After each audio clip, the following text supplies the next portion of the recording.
Thank you for listening to Depictions Media Radio.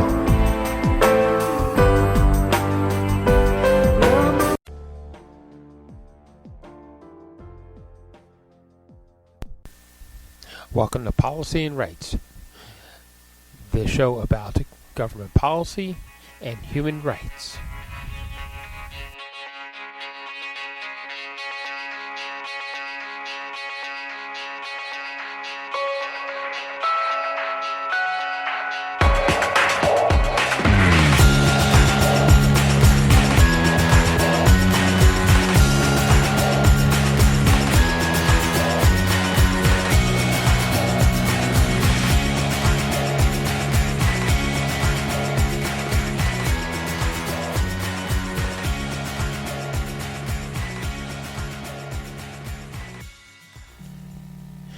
Welcome back to Policy and Rights here in Depictions Media Radio. I'm your host, Michael Clogs.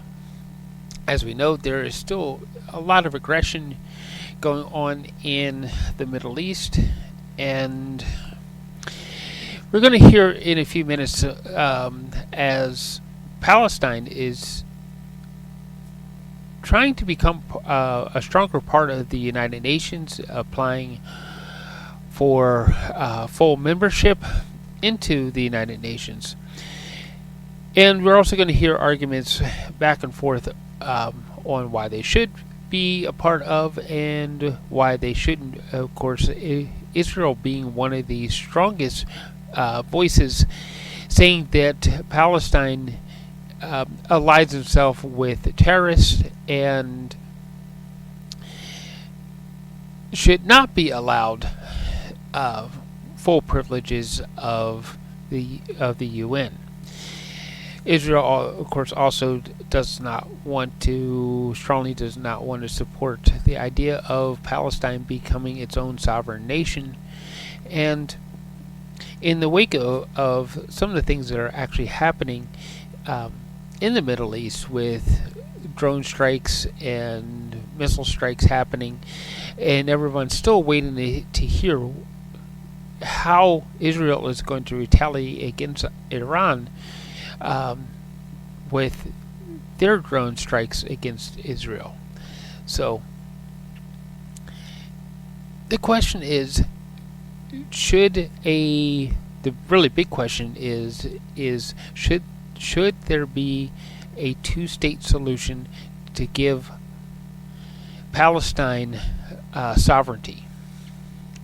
Should they be allowed their own nation?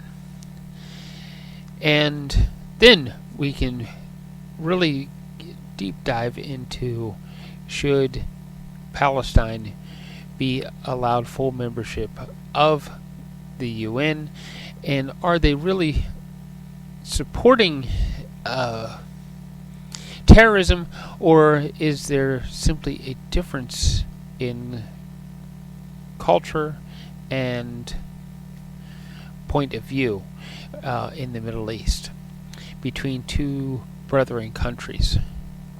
So why don't we listen to what happened in the United Nations a few days ago with the UN Security Council as they discussed Palestine and other things, with Malta being president of the UN Security Council for this month.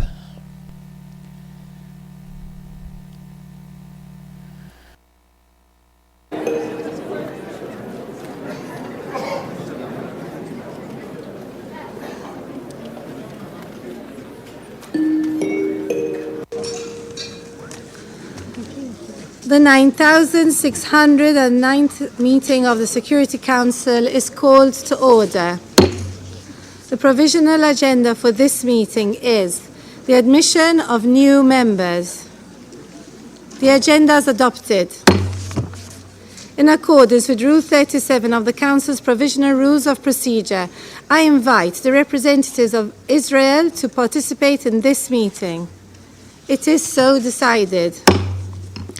I propose that the Council invite the permanent observer of the Observer State of Palestine to the United Nations to participate in this meeting in accordance with the Provisional Rules of Procedure and the previous practice in this regard.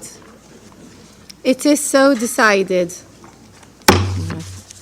The Security Council will now begin its consideration of item 2 on its agenda.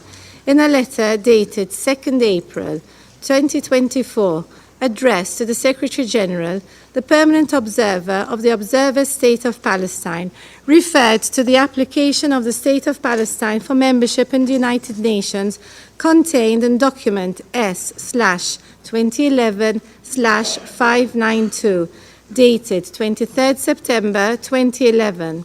They requested that renewed consideration be given to that application by the Security Council. The letter has been issued as document S/2024/286.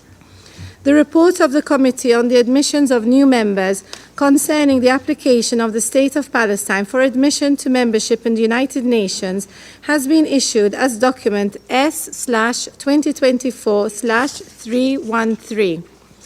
Members of the Council have before them document S/2024/312, the text of a draft resolution submitted by Algeria. The Council is ready to proceed to the vote on the draft resolution before it. I now give the floor to those members of the Council who wish to make statements before the vote. I give the floor to the representative of Algeria. Thank you, Madam President. Before I deliver my statement, I would like to express my gratitude to you, Madam President, for organizing this meeting and also for your outstanding efforts in chairing our Council during this month. We truly value your hard work and personal commitment. Madam President, on behalf of my country, Algeria, on behalf of the Arab Group, on behalf of the Organization of Islamic Cooperation, on behalf of the Non-Aligned Movement, and on behalf of countless other peace-loving countries, I stand before the highest organ entrusted with the maintenance of international peace and security to introduce the draft resolution on the admission of the State of Palestine to the United Nations. On November 15, 1988, my country, Algeria, was home of the declaration of the independence of the State of Palestine. Today, the call of history resounds once again. And it is my honor to put before the Council the recommendation to admit the State of Palestine as a full member of the United Nations. It is a critical step towards rectifying a long-standing injustice. Late Yasser Arafat, in his epic declarations proclaiming the State of Palestine, lamented then the exclusion of Palestinians from the international community. He said, and I quote, "At a time when the contemporary world was formulating its new value system, the balance of local and global power excluded the Palestinians from the common destiny. It became clear once again that justice alone does not move the wheel of history. End of quote. Today we strive to answer Yasser Arafat's call by urging our colleague in the Security Council to vote in favor of admitting Palestine. It is the least we could do to honor the debt, yes, the debt we owe to its people. We say it loudly. The international community stands with you, Palestine. We remain steadfast in our commitment to a peaceful, sovereign, and independent Palestinian state. This historical injustice must be addressed. The scale of justice must be rebalanced. Madam President, we firmly believe Palestine fulfills all UN membership criteria as defined by the founding fathers in the Charter. We urge every member to support this resolution. It is time for Palestine to take its rightful place among the community of nations. Seeking a UN membership is a fundamental expression of Palestinian self-determination. The admission strengthens, not undermines, the two-state solution, a solution constantly under threat from those who seek to erase Palestinian identity, Palestinian aspirations. Peace will come from Palestine's inclusion, not from its exclusion. While acknowledging the challenges, yes, colonization, annexation, violence, and denial of Palestinian rights, our response must be clear. Admit Palestine as a first fundamental step toward peace. This membership will definitely consecrate the two-state solution that the occupying authorities continue to stand openly against.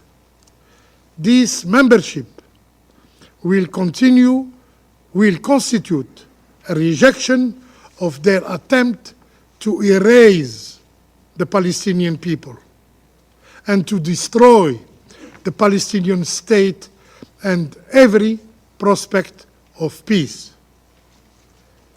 Let us welcome Palestine to the UN, and in doing so, relaunch a genuine peace process between equals, paving the way for a lasting peace in the Middle East. Failure to do so, it is, again, a denial of this very Council of its responsibilities.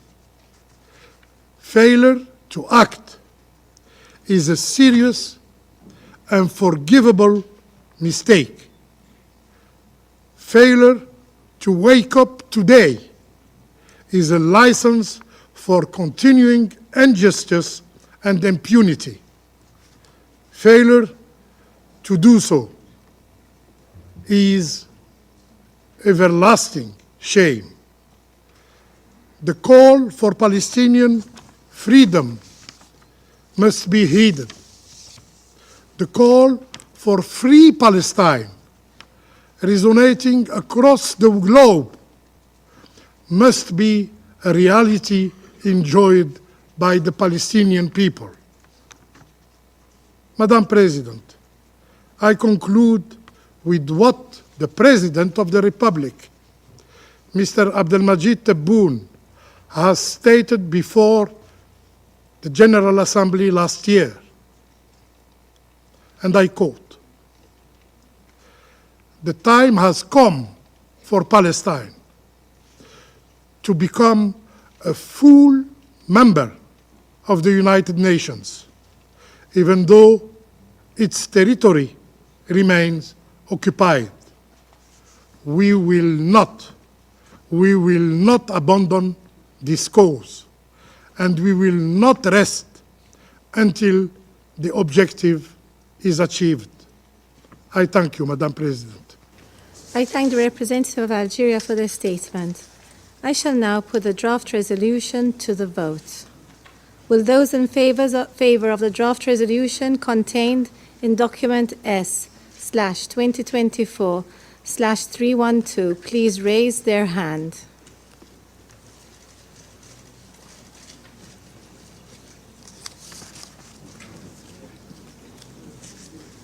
Okay, we've been recorded 12, right? Okay.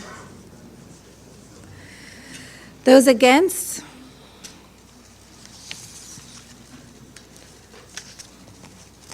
Thank you. Abstentions?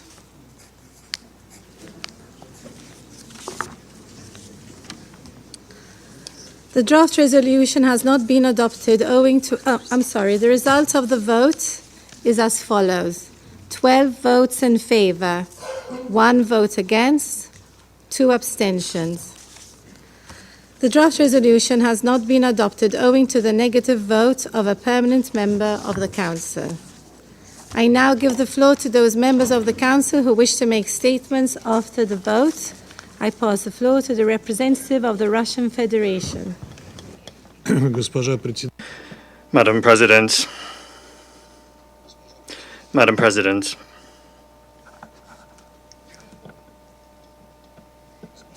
Madam President,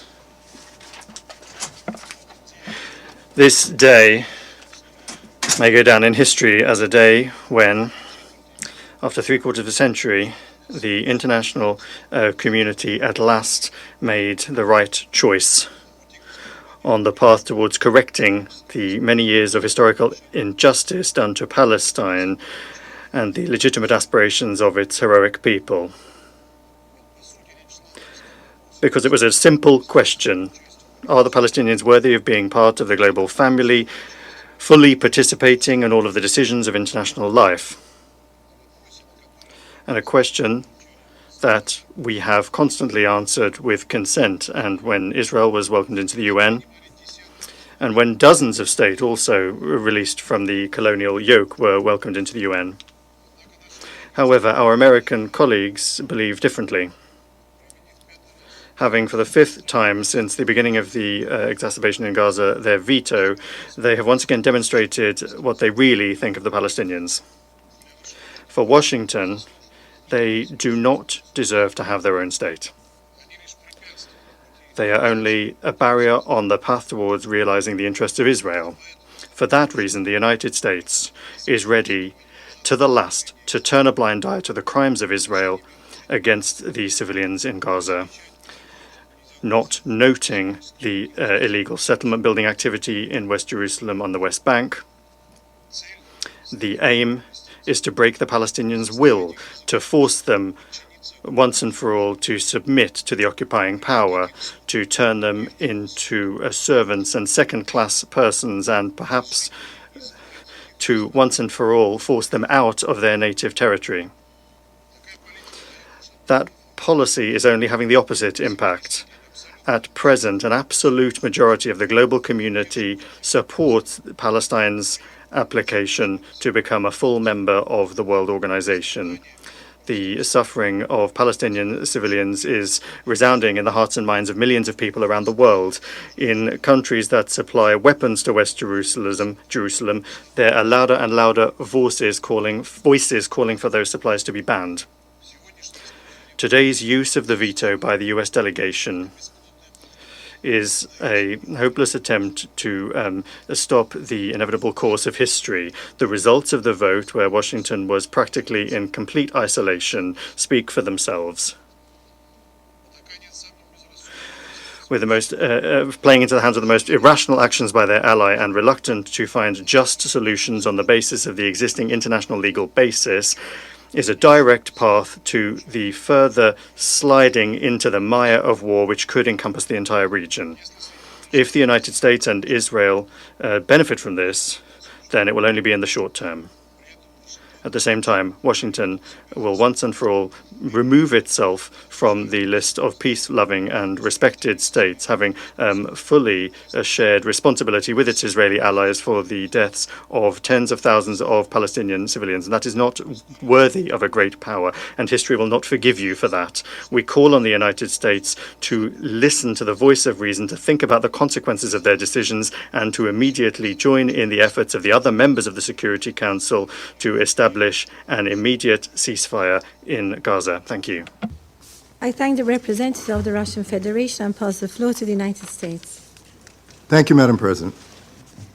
The United States has worked vigorously and with determination to support Palestinian statehood in the context of a comprehensive peace agreement that would permanently resolve the Israeli-Palestinian conflict.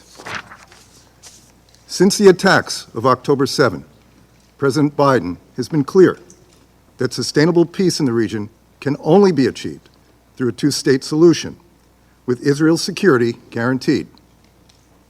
There is no other path that guarantees Israel's security and future as a democratic Jewish state. There is no other path that guarantees Palestinians can live in peace and with dignity in a state of their own. And there is no other path that leads to regional integration between Israel and all its Arab neighbors, including Saudi Arabia. We also have long been clear that premature actions here in New York, even with the best intentions, will not achieve statehood for the Palestinian people. As members of the Security Council, we have a special responsibility to ensure that our actions further the cause of international peace and security and are consistent with the requirements of the UN Charter. As reflected in the report of the Admission Committee, there was not unanimity among committee members as to whether the applicant met the criteria for membership as set forth in Article 4 of the UN Charter. For example, there are unresolved questions as to whether the applicant meets the criteria to be considered a state.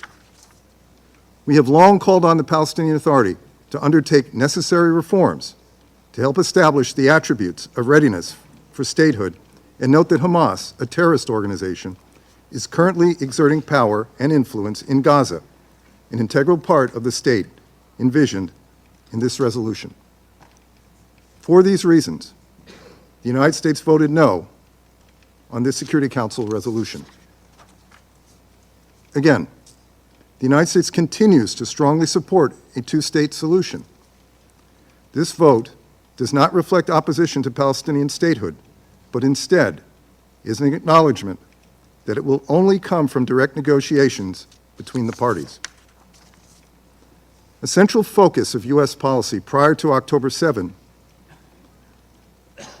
the October 7 Hamas terrorist attacks, was to promote normalization between Israel and its Arab neighbors and, as a critical element of a normalization package, generate tangible benefits and a political horizon for the Palestinian people.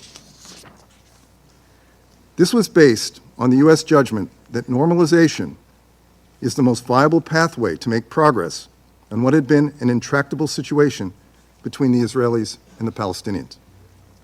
In the aftermath of October 7, conversations on potential normalization and a political horizon for the Palestinians that would lead to statehood and membership at the UN have continued. Hamas and its Iranian backers would probably prefer this effort not succeed, but we are determined to see it through. It remains the U.S. view that the most expeditious path towards statehood for the Palestinian people is through direct negotiations between Israel and the Palestinian Authority with the support of the United States and other partners. We believe this approach can tangibly advance Palestinian goals in a meaningful and enduring way. We also believe, in light of Iran's unprecedented and outrageous actions over the last week, that Israel's neighbors would stand to benefit greatly from normalization. The United States is committed to intensifying its engagement with the Palestinians and the rest of the region, not only to address the current crisis in Gaza, but to advance a political settlement that will create a path to Palestinian statehood and membership in the United Nations. The United States will continue to oppose unilateral measures that undermine the prospect of a two-state solution. This includes any actions that violate the principles that Secretary Blinken has emphasized for months, that Gaza cannot be a platform for terrorism. There should be no Israeli reoccupation of Gaza, and the size of Gaza's territory should not be reduced. As we have said before, we believe a two-state solution coupled with these elements is the best way to achieve a durable peace in the region, along with security for Israelis and Palestinians. Thank you, Madam President. I thank the representative of the United States and pass the floor to the representative of France. Je vous remercie, Madame la Thank you, Madam President. France would like to thank Algeria for proposing this resolution, which it voted in favor of. It is time to achieve a global political settlement of the Israeli-Palestinian conflict on the basis of the two-state solution, the only thing that can respond to the long-term security needs of Israel, as well as the legitimate aspirations of Palestinians for a state. As the President of the Republic recalled, France is not shying away from this issue, and it is in this context that, upon the initiative of Algeria, we are in favor of raising the status of Palestine in the UN and its admission as a full member. This admission must allow for the resumption of a decisive and irreversible process to implement the two-state solution and the strengthening of the Palestinian Authority in the Palestinian territories in Gaza and in the West Bank. It must be able to effectively and efficiently exercise its responsibilities across the territories of a future Palestinian state. The conflict in Gaza, triggered by the terrorist attack by Hamas and other terrorist groups on the 7th of October, which we condemn in the strongest possible terms, shows how essential it is for the Security Council to determinedly commit to a political solution to the conflict while also strengthening its humanitarian action. We thus continue to demand an immediate and lasting ceasefire and the immediate and unconditional release of all of the hostages. Thank you. Thank the representative of France and pass the floor to the representative of Guyana. Thank you, Madam President. And I wish to thank the delegation of Algeria for putting forward the resolution and for being fully transparent from the very beginning about the approach it intended to take. 13 years after the last request, today, another call for justice by the Palestinian people was made, but the Council's response was not enough to deliver that justice. Guyana raised its hand for justice today because, for us, it was the right choice, and it was long overdue. The Palestinian question has been before this Council since 1947. From that time, there have been at least 792 formal meetings of this Council. An examination of those meeting records provided some key revelations about the Council's approach to the Palestinian question, 3 of which I will highlight very briefly. First, over these decades, Council members have, inter alia, acknowledged the need to address the various dimensions of the Palestinian question, consistently stressed the need for the Palestinian people to exercise their right to self-determination and emphasize the need for the realization of the two-state solution.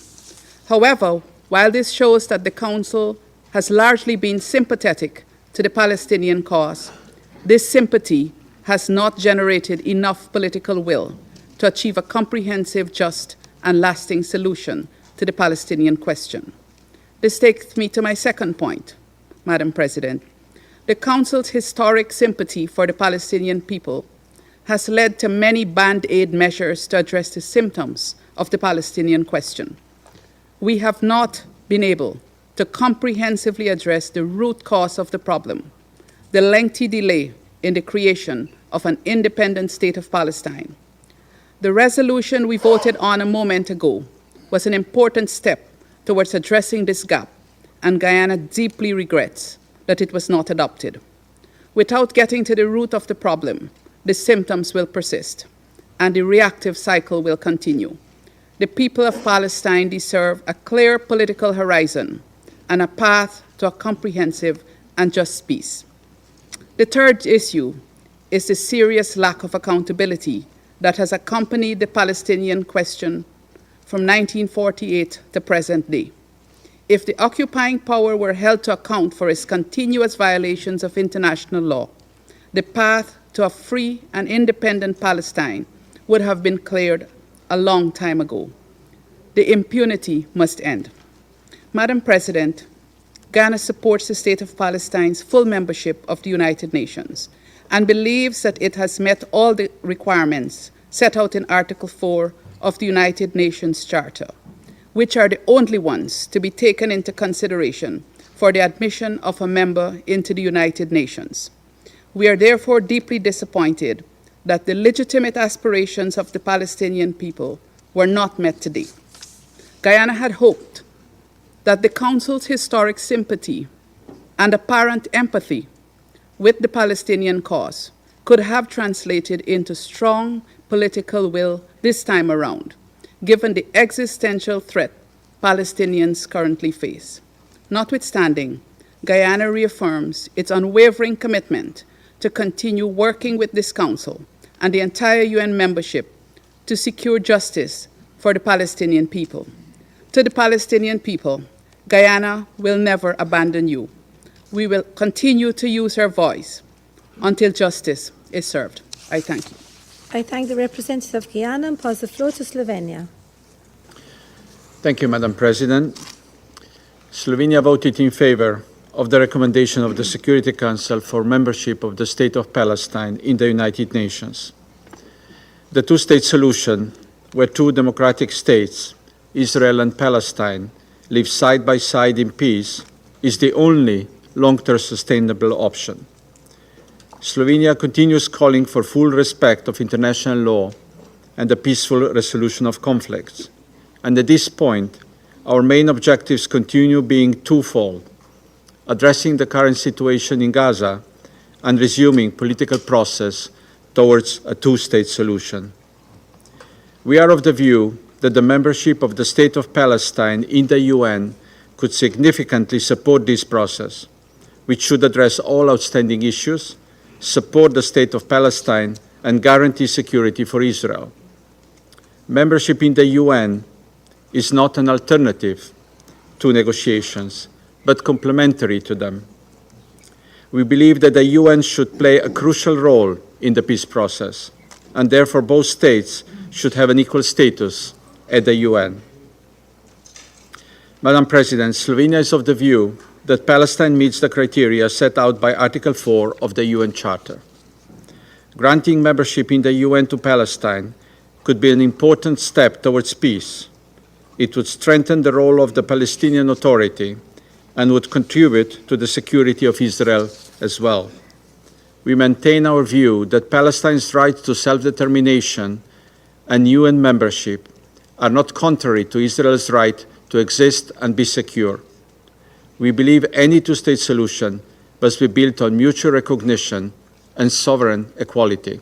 Thank you. I thank the representative of Slovenia and pass the floor to the Republic of Korea. Thank you, Madam President. It was 1949 when the Republic of Korea first applied for membership to the United Nations. However, it was not until 1991, 42 long years after its original application, that the Republic of Korea given the UN membership. Thus, we can clearly attest to the meaning of aspirations of people to be admitted to these paramount international organizations. Madam President, the Republic of Korea believes that the only viable and sustainable way to resolve the Palestinian questions and establish lasting peace is through the realization of the two-state solution. Yet, for several decades, negotiations between parties have been stalled. The Republic of Korea voted in favor of the draft resolutions on the admission of Palestine into the UN in consideration of our view that renewed and strengthened efforts are needed to revitalize the path toward two-state solutions.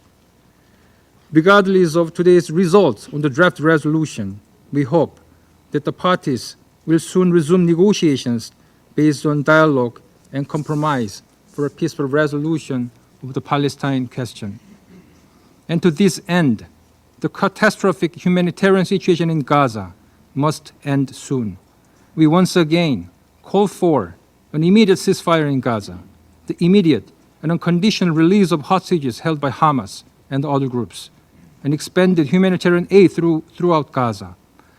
All regional actors should exercise full restraint to avert further dangerous escalation in the region.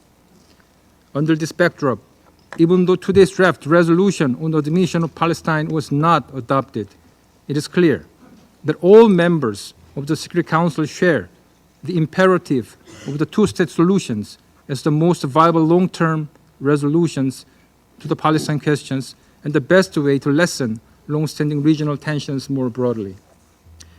It is to be noted that our vote today does not constitute bilateral recognition of Palestine as a state.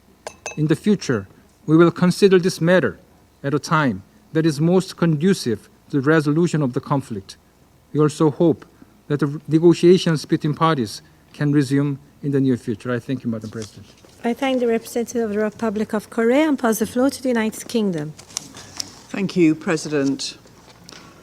The United Kingdom reiterates its commitment to making progress towards a two-state solution in which a safe and secure Israel lives alongside a sovereign, viable Palestinian state. We agree that the people of the West Bank and Gaza must be given the political perspective of a credible route to a Palestinian state and a new future. And it needs to be irreversible. This is not entirely in our gift, but our recognition of a Palestinian state should be part of it. We believe that such recognition of Palestinian statehood should not come at the start of a new process, but it doesn't have to be at the very end of the process. We must start with fixing the immediate crisis in Gaza. Gaza is occupied Palestinian territory and must be part of a future Palestinian state. However, Hamas is still in control of parts of Gaza, and Israeli hostages remain in captivity. This shows that we're still at the start of the process. Ensuring Hamas is no longer in charge of Gaza and removing Hamas' capacity to launch attacks against Israel are essential and unavoidable steps on the road to lasting peace, as is working together to support the new Palestinian government as it takes much-needed steps on reform and resumes governance in Gaza as well as the West Bank. We abstained on this resolution today because we must keep our focus on securing an immediate pause in order to get aid in and hostages out. Then, making progress towards a sustainable ceasefire without a return to destruction, fighting, and loss of life. Our Foreign Secretary has been in Israel and the occupied Palestinian territories this week to offer our support towards achieving this. We will continue to work urgently to help bring peace and galvanise a political process towards a two-state solution which provides justice and security for both Israelis and Palestinians. I thank you. I thank the representative of the United Kingdom and pass the floor to Japan. Thank you, Madam President. Last month, the Security Council was able to finally adopt a resolution which demands an immediate ceasefire in Gaza in the hopes of bringing about a real change on the ground. However, a ceasefire has not been realized, and the humanitarian catastrophe is deepening. The people of Gaza are facing unprecedented tragedy and hardship.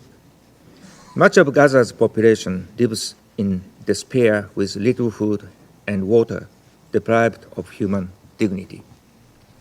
In the meantime, serious diplomatic efforts are being made to bring about a cessation of hostilities and release of the hostages. We reiterate our strong support for the crucial role of the United States, Egypt, and Qatar to this end, and appreciate their tireless efforts. Once a sustainable ceasefire is in place, a reconstruction mechanism for Gaza with the support of the international community and the establishment of effective governance by a reformed Palestinian Authority will be essential. Madam President, Japan has strongly upheld the Palestinian rights to self-determination and consistently supported a two-state solution in which Israel and a future independent Palestinian state live side by side in peace and security. We have provided maximum support for Palestinian state-building efforts from political, economic, and social aspects for decades. Our principled position was reflected in our vote in favor of the 2012 General Assembly resolution granting Palestine the status of non-member observer state at the United Nations, and expressing the hope that the Security Council would consider favorably the application of Palestine for admission to full UN membership. Madam President, this is the first time since 2011 that the Security Council has deliberated on Palestinian membership in the United Nations. The intervening years have been marked by little progress in direct negotiations between the parties, whereas most recently we have witnessed escalating regional conflict that has caused untold suffering. At this critical moment, Japan voted in favor of today's draft resolution as a comprehensive decision, recognizing that Palestine meets the criteria for admission to the United Nations membership, while also taking into account the perspective of promoting the establishment of a Palestinian state through peaceful negotiations between the parties concerned. I thank you very much. I thank the representative of Japan and pass the floor to the representative of Switzerland. Merci, Madame. Thank you, Madam President. Switzerland abstained on this draft resolution. Without opposing it, we believe that at the present time, it is not appropriate for the particular situation, given the ongoing conflict.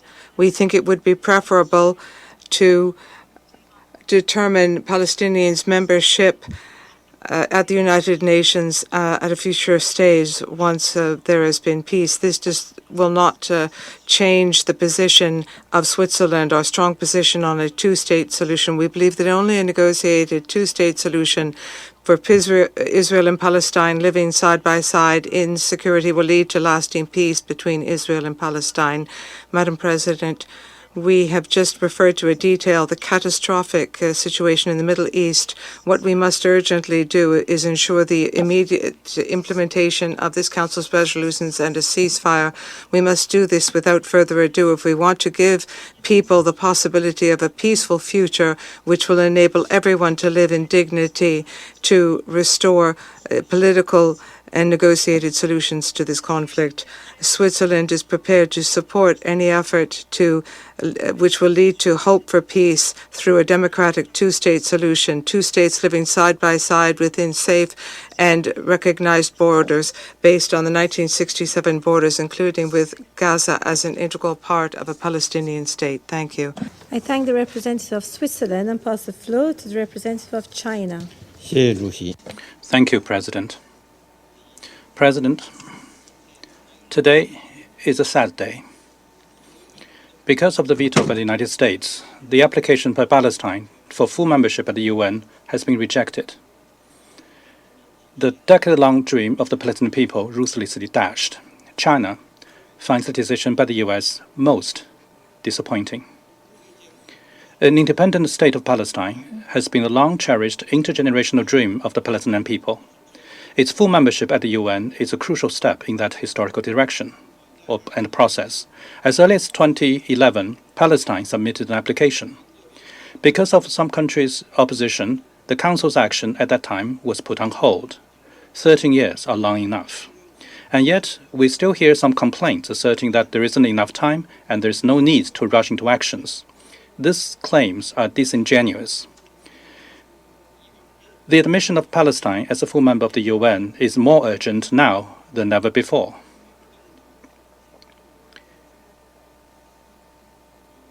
The relevant countries premised its inability to support Palestine in UN's membership is on the grounds that the state of Palestine does not have the capacity to govern. We do not agree with this assessment. Over the past 13 years, the situation in Palestine has changed in many ways, the most fundamental of which has been the expansion of settlements in the West Bank. Palestine's viable space as a state has been steadily squeezed. The foundation of the two-state solution has been continuously eroded. The relevant countries have ignored this and adopted an attitude of acquiescence or even connivance. And now they turn around at this time and question Palestine's capacity to govern. This is gangster logic that confuses right and wrong. What is even more unacceptable is some countries challenging Palestine's eligibility for membership of the UN under the UN Charter, implying that it still remains a question whether Palestine is peace-loving. Such an allegation is outrageous and a step too far. For the Palestinian people who are suffering under occupation, this is tantamount to rubbing salt in their wounds and extremely insulting. If it is out of political calculation to oppose Palestine's full membership at the UN, it would be better to simply say so, instead of making excuses to re-victimize the Palestinian people. President, the establishment of an independent state is an inalienable national right for the Palestinian people. This cannot be subject to any questioning or bargaining. The relevant countries make direct negotiations between Palestine and Israel a prerequisite, claiming that Palestine's membership at the UN can only be the result of negotiations. This is putting the cart before the horse. There is clear clarity of Israel's rejection of the two-state solution. Against this backdrop, the admission of the State of Palestine at the UN as a full member would allow Palestine to enjoy equal status with Israel and would help to create conditions for the resumption of negotiations between the two sides. All countries that genuinely support the two-state solution should not stand in the way of Palestine's full membership at the UN. President, the wheel of history is rolling forward. The trend of the time is irresistible. We are convinced that the day will come when the State of Palestine will enjoy the same rights as other members of the United Nations, that Palestine and Israel, as two states, will be able to live side by side in peace as neighbors, with the two peoples, Palestinians and Israelis, living in tranquility and happiness. China will continue to make unremitting efforts and play a constructive role for the early realization of that day. And thank you, President. I thank the representative of China and pass the floor to Ecuador. Thank you, Madam President. Historically, Ecuador has supported the Palestinian people in their legitimate right to be free from foreign intervention, and we have supported processes which would lead to their self-determination and full independence in accordance with the founding principles of international law and the UN Charter. On the 24th of December 2010, Ecuador recognized Palestine as a free and independent state with the 1967 borders. Subsequent to that, in 2012, Ecuador co-sponsored and voted in favor of the resolution in which the General Assembly considered the condition of observer state for Palestine, and since 2014, Ecuador has maintained an embassy in Ramallah and Palestine has an embassy in Quito. Today, once again, Ecuador's vote has shown our commitment to the Palestinian people, reaffirming our recognition, the recognition of Palestine that we made 14 years ago, and our country hopes that in the very near future the conditions will exist which will enable this Council unanimously to allow Palestine to become a full-fledged member of the United Nations. Thank you. I thank the representative of Ecuador and pass the floor to Mozambique. Madam President, Mozambique commends the presidency of Malta for convening this meeting to take action on this historic draft resolution on the admission of the State of Palestine to the United Nations. We extend our deep appreciation to Algeria and to the entire Arab group for their leadership in tabling this text before the Council. Madam President, on August 12, 1988, the Republic of Mozambique formally recognized the State of Palestine as an independent and sovereign state. We did so because of our deep belief that peoples are born with the inherent right to self-determination, independence, and sovereignty. This right is deeply anchored in the Charter of the United Nations, in the principles and norms of international law, and in the natural law itself.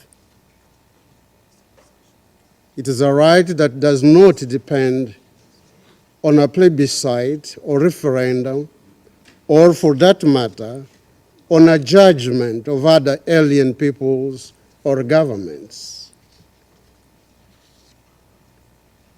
It is therefore on that basis that we, Mozambique, as many other nations in the world, were born and entered the concert of nations. We were admitted in the United Nations family in September 1975 after 10 years protracted liberation struggle. We wish to remind that as of today, April 18, 2024, 140 United Nations member states have extended their recognition to the State of Palestine. This quasi-universal recognition is a testament that Palestine fulfills the requirements of statehood that include population, territory, government, and the capacity to engage into relations with the other states. We consider that conditions are ripe for Palestine to be a full member of the United Nations. Under Article 4 of the Charter, and on the basis of our record since 1988, Palestine is clearly a peace-loving nation. Throughout the years, it has demonstrated its acceptance of the obligations contained in the Charter, and it has shown the ability and willingness to carry out those obligations contained in the Charter, as we said. We wish to state that Mozambique entertains diplomatic relations with the state of Israel.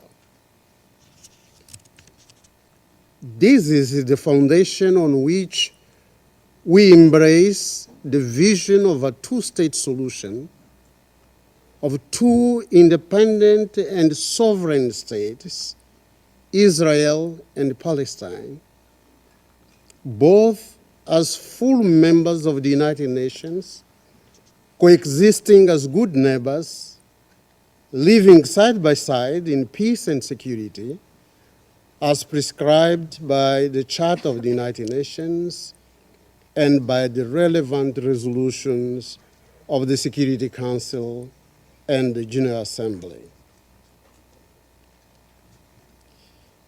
This is in particular fully in line with the United Nations Security Council Resolution 242, unanimously adopted by this Council on November 22nd, 1967.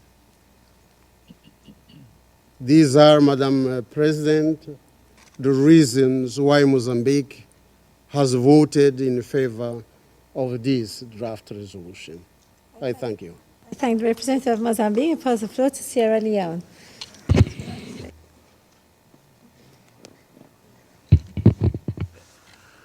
Madam President, I thank you for convening this meeting, and we commend the Presidency of Malta for the manner in which it has conducted the work of the Admission Committee and the Security Council on the important application for admission to membership of the United Nations by the State of Palestine. I also thank Algeria for submitting the draft resolution and their leadership in the Council regarding the plight and aspirations of the Palestinian people.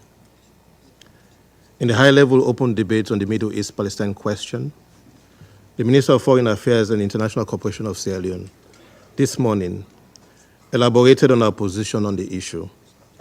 That is, in the context of the requests for the admission of the State of Palestine as a member of the United Nations, 13 years after Palestine's application was first considered by the Security Council Admissions Committee. Sierra Leone, said, recognizes the basis for such a request, which in our view is legitimate and could create the pathway to a political horizon founded on the principles of a two-state solution based on United Nations General Assembly Resolution 1812, which recommends for an independent Arab and an independent Jewish state, and in line with Article 4 of the UN Charter. Sierra Leone supported and voted for the draft resolution for the State of Palestine to be admitted as a member of the United Nations. Our support was in line and within the context of our esteemed consideration of Article 4 of the UN Charter and the guidance provided by the International Court of Justice in its 28 May 1948 advisory opinion on conditions of admission of a state to membership in the United Nations. We regret that the draft resolution was not adopted. We have the firm view that membership would have resonated with the principle of equality of states as enshrined in the UN Charter, and certainly would have strengthened the two-state solution with an independent Arab and an independent Jewish state living side by side in peace, security, and stability. The State of Palestine membership at the United Nations may have been delayed, as often in regrettable periods of injustice, but as the arc of the moral universe, which may be long but bends towards justice, the UN membership for the State of Palestine cannot be denied. I thank you. I thank the representative of Sierra Leone and pass the floor to Algeria.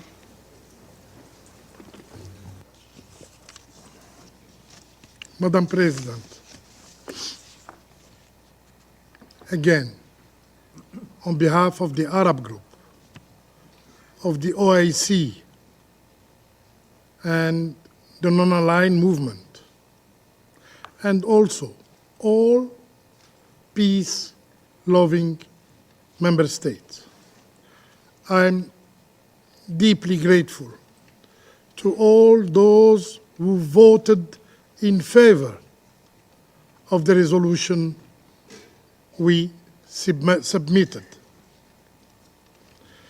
The overwhelming support for the application of the State of Palestine sends a crystal clear message. The State of Palestine deserves its rightful place among the members of the United Nations. To those who were unable to support the admission of the State of Palestine today, we really hope, they will have to do so next time when the Security Council will reconsider the question of admission of Palestine again. Yes, we will return stronger and more vocal, and we will be backed by the overwhelmingly majority of the General Assembly of the United Nations. Madam President, as President Al-Majid Tebboune of Algeria has said, Algeria's effort will not cease until the State of Palestine becomes a full member of the United Nations. I thank you. I thank the representative of Algeria. I will now make a statement in my national capacity. In voting today for the admission of Palestine as a member of the United Nations, Malta has made a clear choice. We voted in favor of the two-state solution. We have voted in favor of an idea that has enjoyed the support of the vast majority of the international community for decades. UN membership is a necessary step for the Palestinians to achieve equal footing with the rest of the international community. The request for UN membership comes at a difficult juncture. The unprecedented turmoil that has followed the Israel-Hamas war in Gaza is pushing the Palestinian people to a hopeless precipice. Malta has been unequivocal that an immediate and permanent ceasefire is necessary to allow the necessary space for peace and put a stop to further civilian suffering. Concrete efforts must also be made to bolster the Palestinian Authority towards governance over a unified West Bank and Gaza Strip. We deeply regret that following today's veto, this legitimate aspiration has not been realized. However, we must not lose sight of its validity. The realization of the two-state solution, along with efforts to promote sustainable solutions to the ongoing conflicts in the region, remains the only realistic foundation for sustainable peace and stability in the Middle East. It is our collective responsibility to explore all possible paths towards this just realization. I thank you. I now resume my function as President of the Council. I now give the floor to the Permanent Observer of the Observer State of Palestine. السيد الرئيس. Madam President. لم يكن يوم. Madam President. Our right to self-determination has never once been subject to bargaining or negotiation. Our right to self-determination is a natural right, a historic right, a legal right, a right to live in our homeland, Palestine, as an independent state that is free and that is sovereign. Our right to self-determination is inalienable. It is not tied to a time or a time frame. Our right is eternal, permanent, and continuous. It cannot be delayed. It cannot be suspended. And it has no statute of limitations. It is important that this right not be subject to manipulation or domination or conditions, especially not by Israel, the occupying power, the ethnic cleansing power, the genocidal power, the colonial power that is determined to evict our people from their homeland, to eliminate their identity and to replace their history and their culture, and to uproot their present and their civilization, and to besiege their future and their horizons. The people of Palestine will not disappear. We will not disappear. The people of Palestine will not be buried. They are a historical fact. They are a history that cannot be erased, no matter the great power, no matter the tyranny.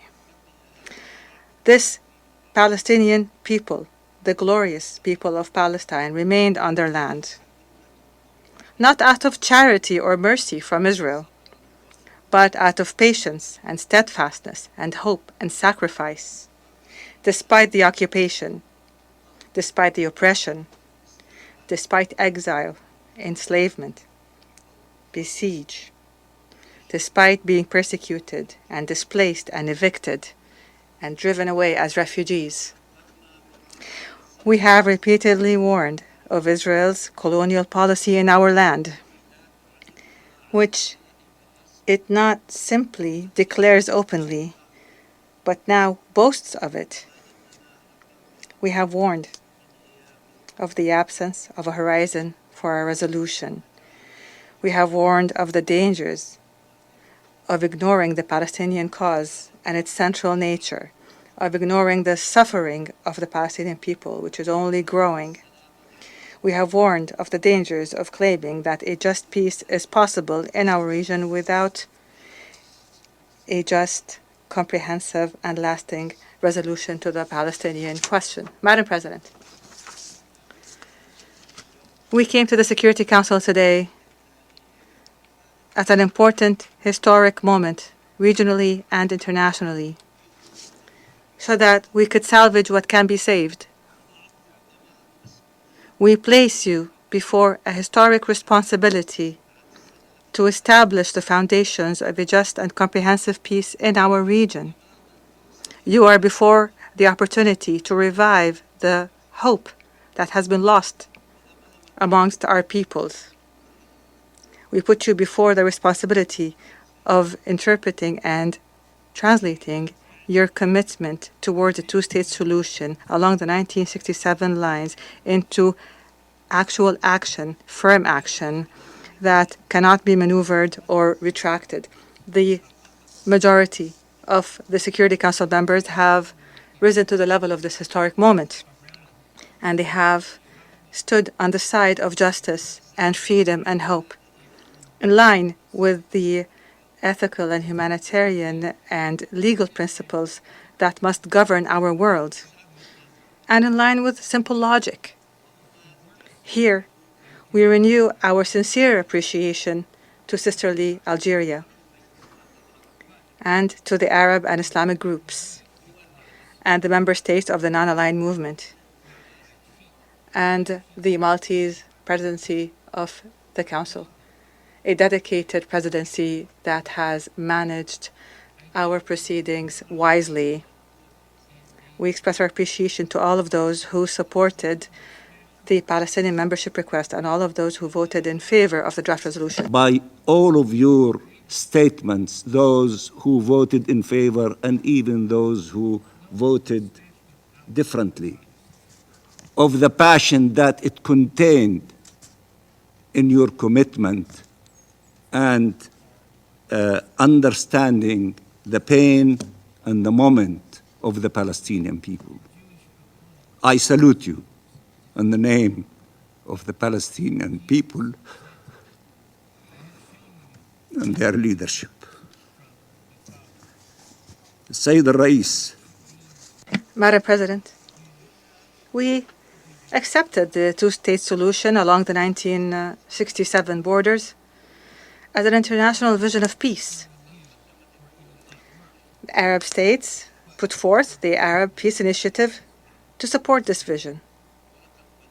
We built our state with the efforts of our sons and daughters, and with the support and trust of the international community, despite the obstacles placed by Israel. We have engaged in the peace process in a manner that would secure our supreme national interests, and we have abided by the foundations of a peaceful and legal settlement to the conflict. The Palestinian leadership, under the presidency of President Mahmoud Abbas, continues to be committed to this peaceful track, and we renew our call for an international peace conference to be held under multilateral international sponsorship, a conference that aims to put an end to the Israeli occupation and achieve the independence of the State of Palestine. But the question remains, is there a true partner for peace in Israel? Is there a partner in peace with us in Israel? Israel insists, through its consecutive governments, it insists on maintaining occupation, on murder, on siege, on the eviction of people, on building settlements. These are all policies and practices that run counter to the United Nations Charter and to the resolutions of the United Nations, and all aim to achieve just one objective, namely, to snuff out any hope of a sovereign Palestinian state, of a Palestinian state that exists as a viable state. Israel believes that the state of Palestine is a permanent strategic threat to it and will do its best to block the sovereignty of a Palestinian state and to make sure that the Palestinian people are exiled away from their homeland or remain under its occupation forever.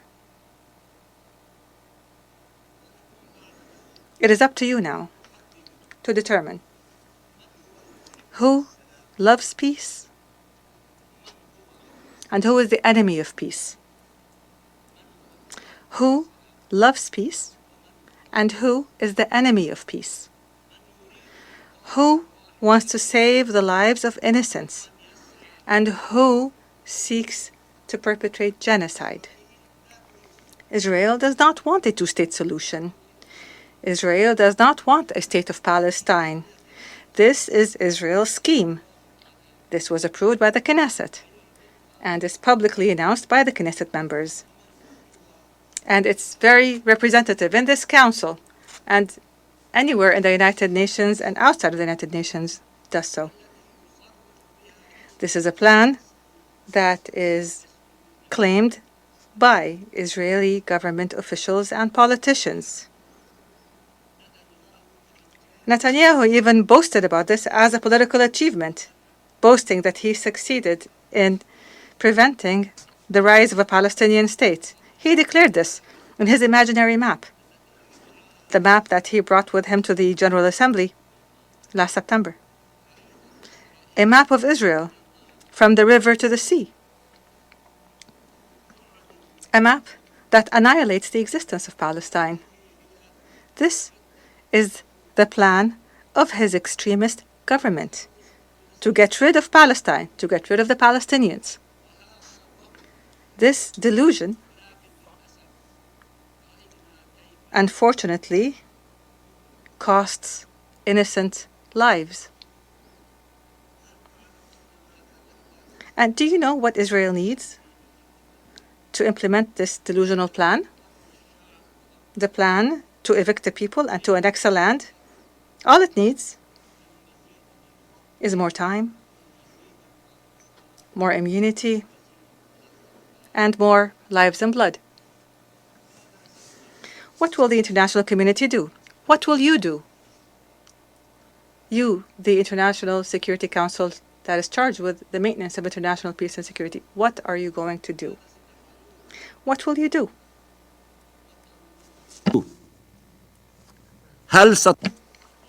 Will you give Israel the time it needs to annex Palestinian land? Will you give it the immunity to evict the people and kill them? Will you give Israel the weapons to kill more people? Will you give Israel the right to veto our right to exist on our land? To veto the Palestinian state's right to full membership in the United Nations? Palestine's membership in the United Nations is not symbolic. It is a matter of great importance to Palestinians and to the peoples of the region at this very sensitive time. It is something that they have been awaiting since 1947. Since 1949 until 92. We've been waiting since 1947, and we are in 2024. هي خطوة ضرورية. This is an important step to rectify a historic injustice that befell the Palestinian people since the partition resolution and through the Nakba and until this very day. It is an important step to revive faith in international legitimacy, in international law, and in this very organization and its charter, and to revive hope in the peaceful settlement of the conflict. Giving Palestine the membership is a manifestation of our right to self-determination. It consolidates the legitimacy of the state of Palestine in a manner that is irreversible and cannot be denied by any party. It protects and preserves the land of the state of Palestine so that it is not divvied up as happened before. Palestine's membership in the United Nations is an investment in peace. Admit us to membership. It's an investment in peace. وانطلاقا له إن عضويتنا الكاملة. Our full membership in the United Nations does not detract from the rights of any other member state, nor does this membership threaten or cancel out the membership of any other state. Equal to all of you. We don't want to replace anyone. We want to enter your club as equal. إن تأييدكم. Granting Palestine full membership has put us on the path of hope, to keep the hope alive. The fact that this resolution did not pass will not break our will. And it will not defeat our determination. We will not stop in our effort. The state of Palestine is inevitable. It is real. Perhaps they see it as far away, but we see it as near, and we are the faithful. Madam President, we are the ones who experience oppression and injustice. We know more than anyone else the nature of this oppressive occupation because we live it. We know best what a just solution is, and we tell you that the time for freedom is now. For freedom, it is the time for free Palestine. تذكروا أن بعد نهاية. Please remember that once this session adjourns in Palestine, there are innocents paying the price with their lives and the lives of their children, the price of this Israeli action, a price to the double standards, the blind bias towards Israel, the price for the delay in justice, freedom, and peace. Madam President, the Palestinian people have borne more than they can handle. They have suffered all forms of torture at the hands of the Israeli occupier. It has become clear now, more than any time before, that this glorious people have not and will not forfeit the right to their land. Despite the gravity of the suffering, of the tragedy, of the destruction, of displacement, our Palestinian people have never lost their humanity. Our Palestinian people now are searching for the remnants of life. And you will not find a people who have a stronger desire to live an ordinary life like our people in Gaza. Gaza of pride, Gaza of glory.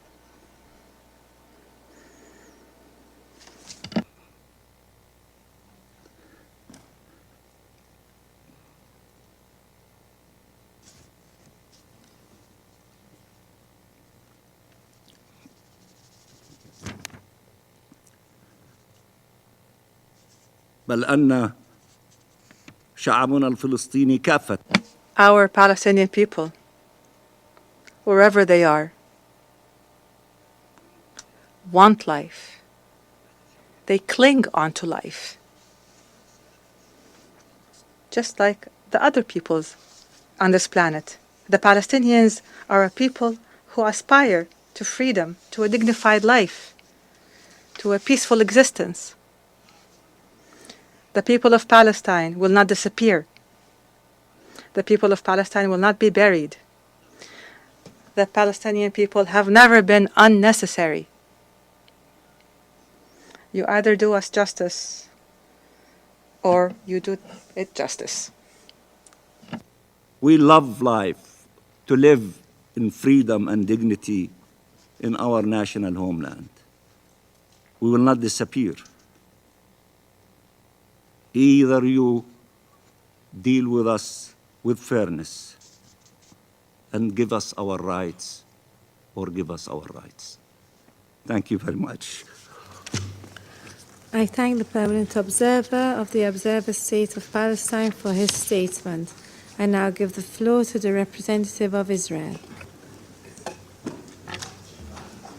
Thank you, Madam President. Madam President, I wish to begin by thanking the United States, and particularly President Biden, for standing up for truth and morality in the face of hypocrisy and politics. Colleagues, I sat here mere hours ago describing why this resolution is destructive. I explained how the Palestinian Authority does not meet even the basic criteria, that they have no authority over their territory, and that the Palestinian Authority is a terror-supporting entity. How can you say seriously that the Palestinians are peace-loving? How? The Palestinians are paying terrorists, paying them to slaughter us. None of their leaders condemns terrorism, nor the October 7th massacre. They call Hamas their brothers. The Palestinian representative called Hamas his brothers after the massacre. And they don't even recognize Israel's right to exist as a Jewish state. You won't find even one Palestinian leader who would tell you that he recognizes Israel's right to exist as a Jewish state. Peace-loving indeed. Hamas wasn't mentioned here today, and it's not a coincidence, because the Palestinian representative here does not represent Hamas. He does not represent at least half of the Palestinian people. Yet, regardless of the Palestinians' failure to meet the necessary criteria for UN membership, most of you, sadly, decided to reward Palestinian terror with Palestinian state. It's very sad, because your vote will only embolden Palestinian rejectionism even more and make peace almost impossible. Please remember this the next time the Palestinians reject another peace plan or refuse to even come to the negotiating table. Colleagues, I have represented Israel at the UN for over 3 years. I have taken part in dozens of meetings in this council, and since the October 7th massacre, I have been here on a near weekly basis, sometimes daily basis. I repeat the same arguments in every debate. I plead, I convince, at least try to convince. I bring testimonies, present photos, and show video footage. But nevertheless, you refuse to even condemn. You refuse to listen. You refuse to act. You even refuse to check the facts. So today, I won't try to fix what is already broken. Speaking to this council is like speaking to a brick wall. I pray that the day will come and you will understand the magnitude of the mistake that you are making here. I pray that you will understand before it's too late. Thank you. There are no more names inscribed in the list of speakers. The meeting is adjourned.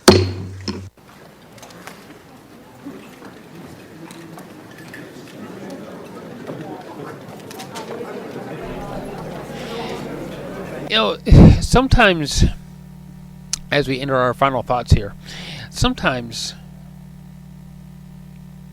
prejudices and cultural fears start to color how we actually view people.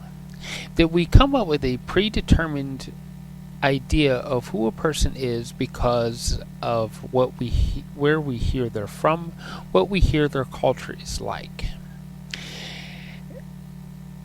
And maybe sometimes we need to stop thinking about what it is or stop imagining things that we don't know yet, and just accept the cultural differences between people, respect the points of view of different people, and move forward with our own path and set the fears aside so we all can work together. In the end, a lot of us all want the same things, that we just want a safe home and a peaceful way of life. Thank you for listening to Policy and Rights here on Depictions Media Radio. I've been your host, Michael Clogs. Please find a follow button wherever it is. And if you come across our support link, please do make a deposit so that we can keep bringing you information about how our world can become a more loving world.